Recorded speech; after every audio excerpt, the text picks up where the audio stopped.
আমাদের রাজ্যে সকাল বিকেলে আমরা এখন দেখছি সিবিআই দেখছি, এর এখানে রেট হচ্ছে, ওখানে রেট হচ্ছে, ভালো কথা, যারা অন্যায় করেছে রে, কিন্তু সাকসেস রেট দেখতে গেলে নাজিবের দিকে যেতে হবে। 6 বছর অতিবাহিত হয়ে গেল, 7 বছর চলছে, সিবিআই কে দায়িত্ব দেওয়া হয়েছে যে নাজিব কোথায় আছে খুঁজে বার করো। এখনো পর্যন্ত সিবিআই নাজিবকে খুঁজে তার মায়ের কাছে পৌঁছাতে পারলো না। তার মা আজও অপেক্ষায় আছে নাজিব কবে ফিরে আসবে। আপনি একটু রাজ্যে আসুন, আমাদের রাজ্যে খড়গপুর আইআইটিতে অসমের ফাইজান নামে এক ছেলে এখানে এসেছিল, আমি তার মায়ের সাথে কথা বলেছি, তাকে হত্যা করা হয়েছে। প্রথমে তো এড়িয়ে যাচ্ছিল, পরবর্তীতে এটা নিয়ে কলকাতা হাইকোর্টে কেসও হয়েছে, কেস চলছে।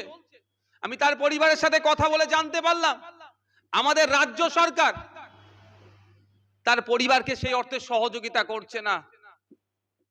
রাজ্য সরকার যদি সহযোগিতা করে তাহলে যে ওই আইআইটিতে যে অন্যায় সংগঠিত করেছিল, যাদের দ্বারা হয়েছিল, তাদের বিচার হবে এবং ওই আসামের ওই মাও ইনসাফ পাবে, নাই পাবে।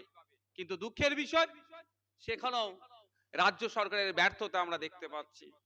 বিগত বছরে আমরা দেখেছিলাম যাদবপুর বিশ্ববিদ্যালয়ের স্বপ্নদ্বীপ, স্বপ্নদ্বীপ নীল হয়ে গুলি যেত, স্বপ্নদ্বীপ, আমি পরিবারের কাছে গিয়েছিলাম, বাবা মার সাথে কথা বলেছি, মুখ্যমন্ত্রী অনেক কথা বললেন। আমি তো ভেবেছিলাম হয়তো এর পরে আমাদের রাজ্যের শিক্ষা প্রতিষ্ঠানগুলো থেকে র্যাগিং মুক্ত হয়ে যাবে। রাজ্য সরকার যে তৎপরতা দেখাচ্ছিলেন, মমতা ব্যানার্জি যে তৎপরতা দেখাচ্ছিলেন, ভাবলাম এবার হয়তো তড়িঘড়ি ফাস্ট ট্র্যাক কোর্টে বিচার হবে, যারা দোষী তারা শাস্তি পাবে। কিন্তু কয়েকটা দিন, যেহেতু যাদবপুর বিশ্ববিদ্যালয় একটা নামকরা বিশ্ববিদ্যালয়, ওখানে এই ঘটনা ঘটেছে, যদি তৎপরতা না দেখায় সুশীল সমাজ হয়তো মুখ্যমন্ত্রীর বিরোধিতা করতে নেমে যেতে পারে। যদিও সুশীল সমাজ এখন শীত ঘুম দিচ্ছেন, তাদের কথা না বলাটাই ভালো, তারপরেও বলছি যদি নেমে যায় তাহলে ওনার সরকার চাপে পড়বে।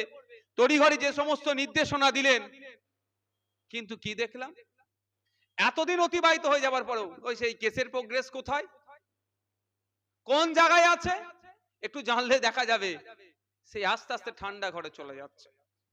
ব্যাপারটা হচ্ছে একের পর এক, কি দেশে দেখুন, সারা দেশের কি আমাদের রাজ্যে দেখুন, শিক্ষা প্রতিষ্ঠানগুলো থেকে যারা পিছিয়ে বর্গের আছে, মেধাযুক্ত যারা, তাদেরকে আমার মনে হয় যেন টার্গেট করা হচ্ছে।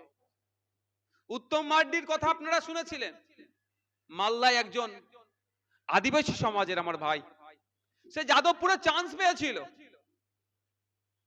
যাদবপুরে স্বপ্নদ্বীপের ঘটনাটার জন্য তার পরিবার বা বিশেষ করে তার মা অনুরোধ করলো তার একে যে যাদবপুরে যেতে হবে না, এই ধরনের ঘটনা ঘটেছে উত্তরবঙ্গে, উত্তরবঙ্গ বিশ্ববিদ্যালয়ে তুমি পড়াশোনা করো।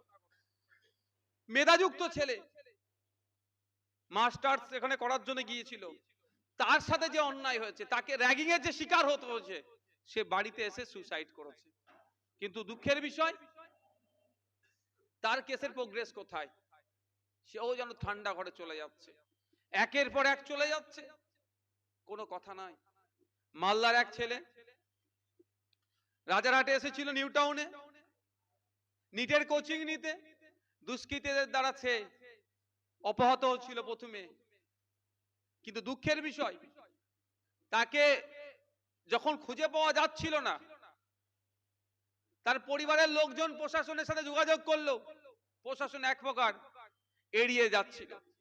হয়তো আমরা অনেকে জানি না, আমাদেরকে প্রশাসন যেভাবে বলে আমরা অনেকে বুঝি, তবে সব প্রশাসনে আমি বিরোধিতা করছি না, কিন্তু ও ক্ষেত্রে যেটা হচ্ছে বলছি, সে ওর সাথে যেটা হয়েছিল, পরিবারের সাথে যেটা হয়েছিল, ওর পরিবারকে বলেছে 24 ঘন্টা হয়নি, এখন মিসিং ডায়েরি করা যাবে না।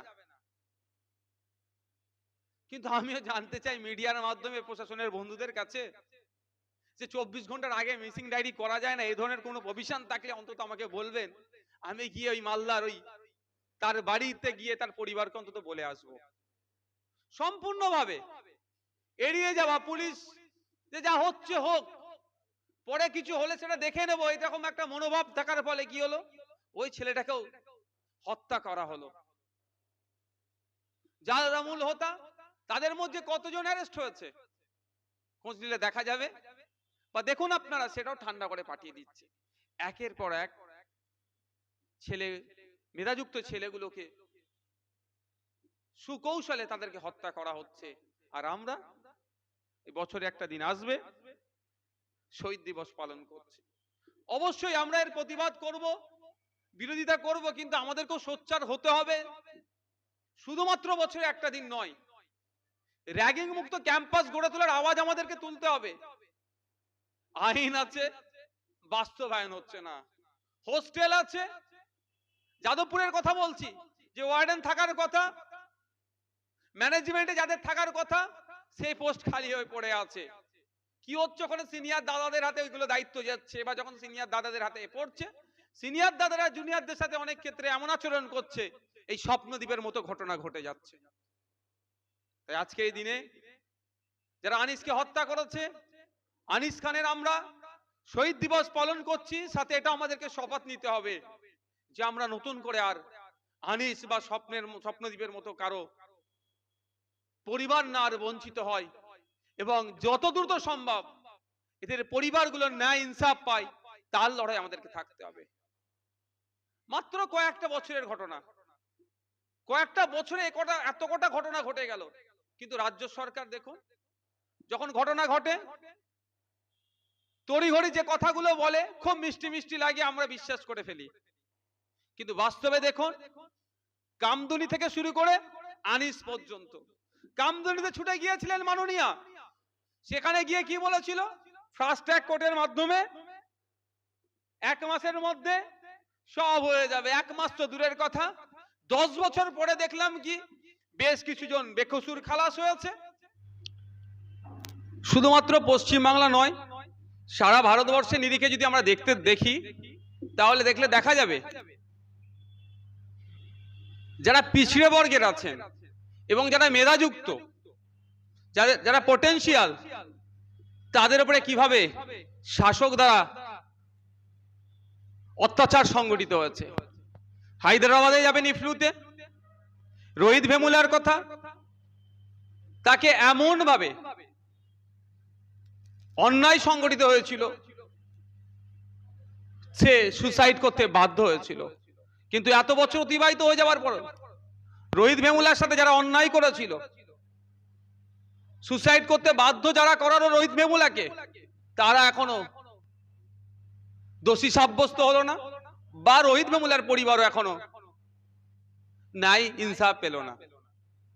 দিল্লিতে যাবেন, নাজিবের নাম আমরা ভুলে যাচ্ছি না।